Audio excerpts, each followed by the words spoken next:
आपल्याला माहीत आहे की राज्यामध्ये दुष्काळी परिस्थिती असताना वर मात देण्यासाठी शासनाच बरोबर राष्ट्रवादी काँग्रेस पक्ष तसेच राष्ट्रवादी काँग्रेस पक्षाचे विविध फ्रंटल ऑर्गनायझेशनतर्फे दुष्काळावर मात देण्यासाठी दुष्काळ सहायता अभियान कार्यक्रम आयोजित करण्यात आलेला आहे।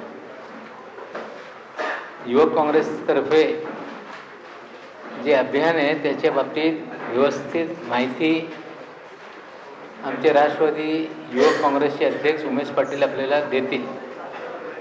त्याचबरोबर राष्ट्रवादी वेलफेअर ट्रस्ट मार्फत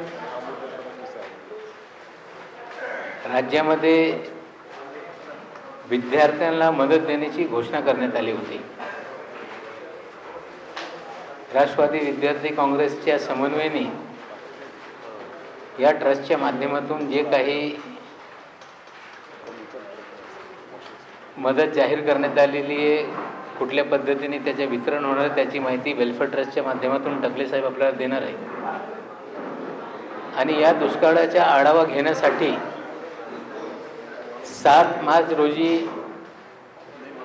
राष्ट्रवादी काँग्रेस पक्षाची बैठक YB चव्हाण सेंटर येथे आयोजित करण्यात आलेली आहे। त्या बैठकीत राष्ट्रवादी काँग्रेस पक्षाचे अध्यक्ष मधुकरराव पिचड साहेब यांच्या अध्यक्षाखाली ती बैठक होईल।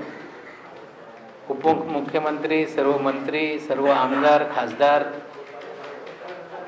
आणि जिल्ह्यातले जिल्हा अध्यक्ष तसेच सर्व आमची जी फ्रंटल ऑर्गनायझेशन आहे त्याचे सर्व अध्यक्ष त्या बैठकीत उपस्थित राहणार।